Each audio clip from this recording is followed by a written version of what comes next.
A'udzubillahi minasyaitonirrajim. Bismillahirrahmanirrahim. Allahumma shalli ala Sayyidina Muhammad wa ala ali Sayyidina Muhammad.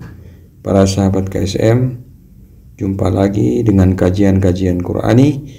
Assalamualaikum warahmatullahi wabarakatuh. Sahabat KSM, kali ini tema yang akan dibahas adalah mengenai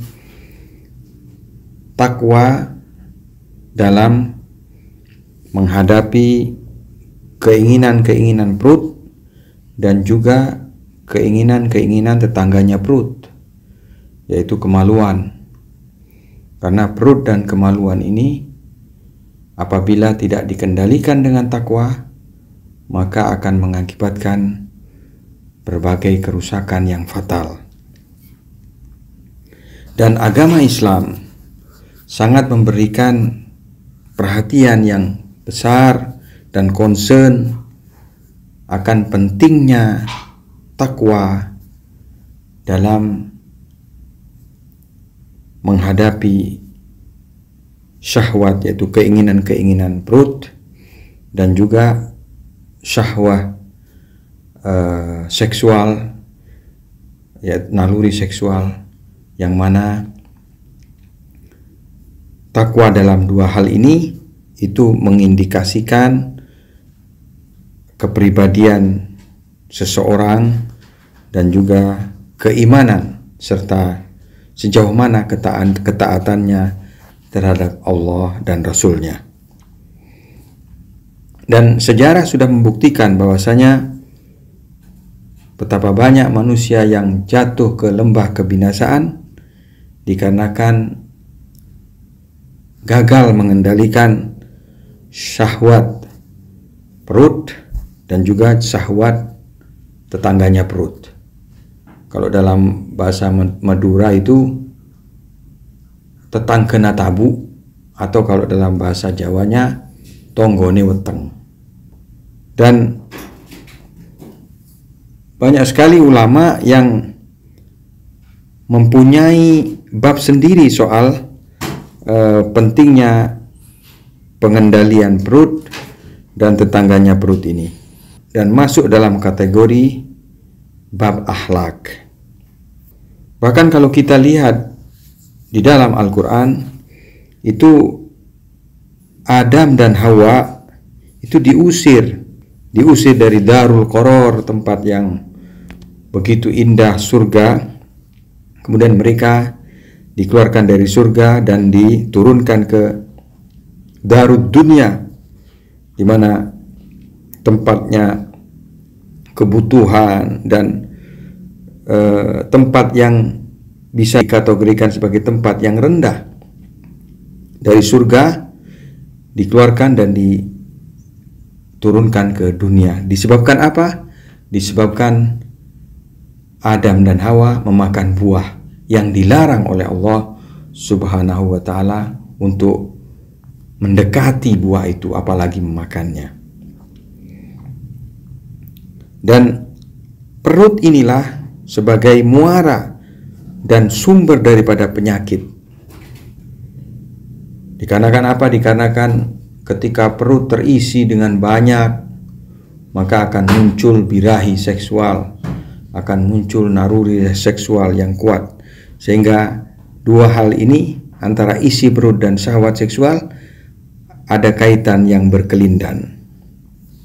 Dan ketika perut sudah diisi dengan macam-macam makanan dan syahwat seksual juga muncul, maka manusia mulailah nanti berpikir bagaimana mencari harta sebanyak mungkin, bagaimana menempati posisi dan kedudukan yang setinggi mungkin untuk bisa menyiapkan hidangan makanan yang beraneka ragam, dan juga tentunya untuk memperoleh wanita-wanita yang lebih banyak lagi dan menikmati syahwat seksualnya. Dan akibat kerakusan inilah, akibat gagal dalam pengendalian perut dan tetangganya perut ini, maka muncullah gesekan-gesekan dan konflik yang maha dahsyat di sepanjang sejarah, di mana konflik-konflik itu adalah untuk menguasai harta dan juga kekuasaan, dan ujung-ujungnya adalah untuk mengisi perut dan juga memanjakan tetangganya perut. Dan juga penyebab daripada kedengkian dan berbagai kezaliman, kemungkaran dan fahsya adalah dikarenakan kegagalan manusia dalam mengendalikan perut dan apa yang di bawah perut. Kalau kita lihat sejarah bagaimana syahwat perut dan bawah perut ini begitu merusak agama seseorang, merusak keimanan seseorang.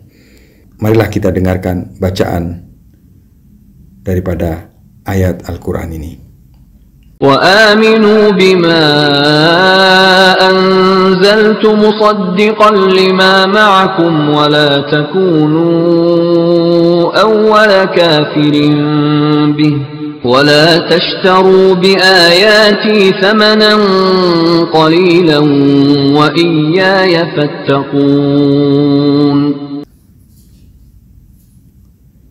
Di mana dalam ayat ini Allah Subhanahu wa taala mencela orang-orang Yahudi yang telah menjual agamanya dengan sesuatu yang murah, di mana sejumlah ulama elit Yahudi, dikarenakan mereka diundang oleh para konglomerat, orang-orang yang kaya di saat itu, dan diberikan hidangan makanan yang lezat dan beraneka ragam, akhirnya mereka menyelewengkan ayat-ayat ilahi, menyelewengkan ayat-ayat yang ada di Taurat. Padahal di Taurat sudah disebutkan akan muncul nabi akhir zaman, tetapi karena demi memuaskan perut dan apa yang di bawah perut, ulama-ulama Yahudi ini akhirnya menyelewengkan ayat-ayat yang ada di Taurat. Dan nabi yang telah dijanjikan di Taurat akan kemunculannya itu, dan mereka sendiri bertahun-tahun menunggu kedatangan nabi ini, akhirnya mereka pungkiri dan ingkari demi memuaskan perut dan apa yang di bawah perut.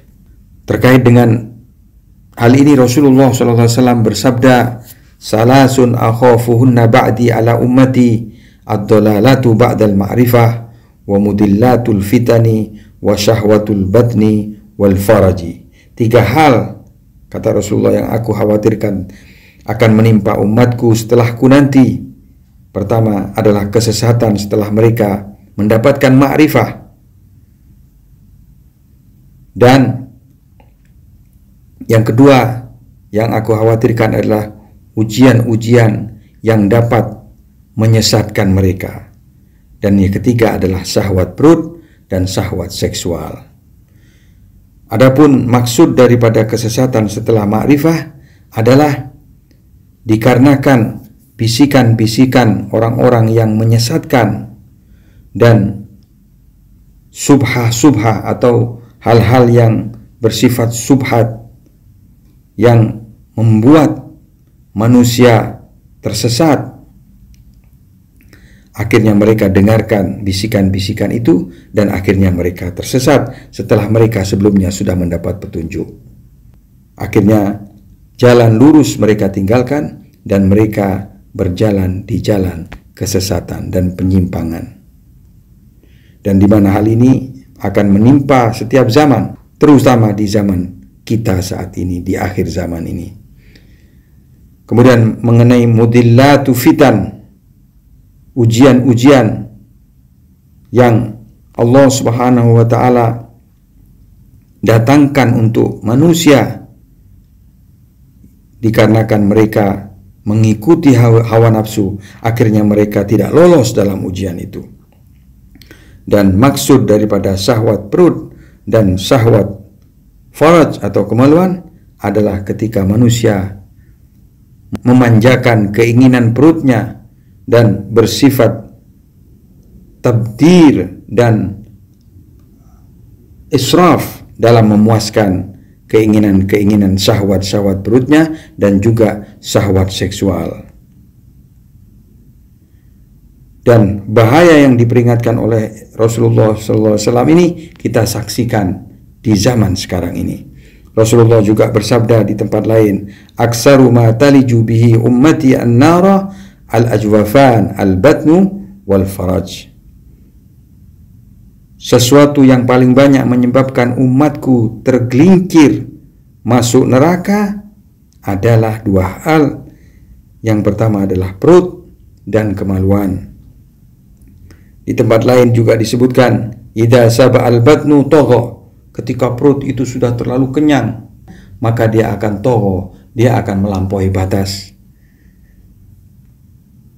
"Ma min syai'in abghadu ila Allah azza wa jal min batnin mamlu." Dalam sebuah hadis disebutkan, tidak ada sesuatu yang paling dibenci oleh Allah SWT melebihi dari perut yang kekenyangan, yang penuh. Sayyidina Ali bin Abi Thalib, menantu daripada Rasulullah SAW, berkata, "La yusidu taqwa illa bighalabati syahwah." Takwa itu tidak akan rusak kecuali ketika sudah dikalahkan oleh syahwat. Ketika akal yang sehat dikalahkan oleh syahwat, oleh keinginan-keinginan, baik itu perut maupun keinginan di bawah perut. Hadis lain mengatakan, "La tajtami'ul hikmah wasyahwah." Antara hikmah, yaitu kebijaksanaan, dan syahwah itu tidak akan pernah bertemu. Di tempat lain disebutkan bahwasanya tidak ada sesuatu yang dapat menempatkan manusia di posisi yang tinggi melebihi daripada himmah, semangat, dan juga azm. Dan tidak ada sesuatu yang begitu dapat menjatuhkan manusia ke tempat yang paling bawah melebihi daripada syahwat itu sendiri. Dan Islam sangat memperhatikan pentingnya manusia dapat mengendalikan syahwat perut dan juga syahwat seksual, karena ketika manusia sudah terjebak dalam pergaulan bebas, perzinahan, maka disitulah manusia akan kehilangan keimanannya dan kehilangan kepribadiannya.